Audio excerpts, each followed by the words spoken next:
Apa dasar pendidikan kamu? Biar rakyat bandingkan. Dasar pendidikan kita, tawaran pendidikan percuma untuk anak bangsa kita, Melayu, Cina, India. Iban, Kadazan, Siam, orang asli dan sebagainya. Berapa keperluan kita? Jawatan kuasa manifesto Pakatan Rakyat yang terdiri pada pakar-pakar ekonomi dalam bidang masing-masing mencadangkan mekanismenya dan perkiraannya. Kita memerlukan sekitar 6 bilion ringgit bagi memulakan pembiayaan pendidikan percuma. Orang tanya, where does the money come from? Jawapan kita, pertama, Kerajaan Pakatan Rakyat yang memimpin Putrajaya, seperti yang kita tunjukkan di Pulau Pinang, Selangor, Kelantan dan Kedah, yang diberikan pengiktirafan oleh Ketua Audit Negara, ialah kerajaan yang berjaya meningkatkan hasil negara, hasil negeri dan jimat dalam perbelanjaan.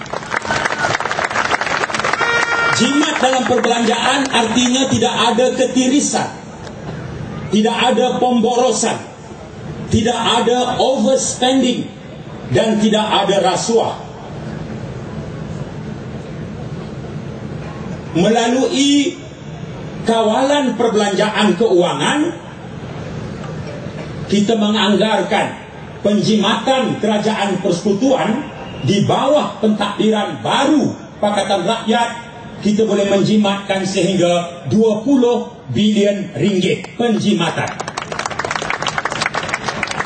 Berapa kita perlu untuk membiayai pendidikan percuma? 6 bilion. Kita boleh saja mengambil daripada langkah penjimatan. Dalil Selangor, kita ambil daripada Khairtoyo. UMNO Barisan Nasional 50 tahun memerintah, simpanan tunai kerajaan Selangor 600 juta. 50 tahun simpanan 600 juta. Pakatan Rakyat Tan Sri Khalid PAS Keadilan DAP 4 tahun setengah, akaun tunai kerajaan Selangor 2.7 bilion ringgit. Kalau kita boleh buat di Selangor, kita boleh buktikan di Pulau Pinang. Pelabur asing tidak lari. Selangor mencatat pelaburan tertinggi di antara negeri di Semenanjung.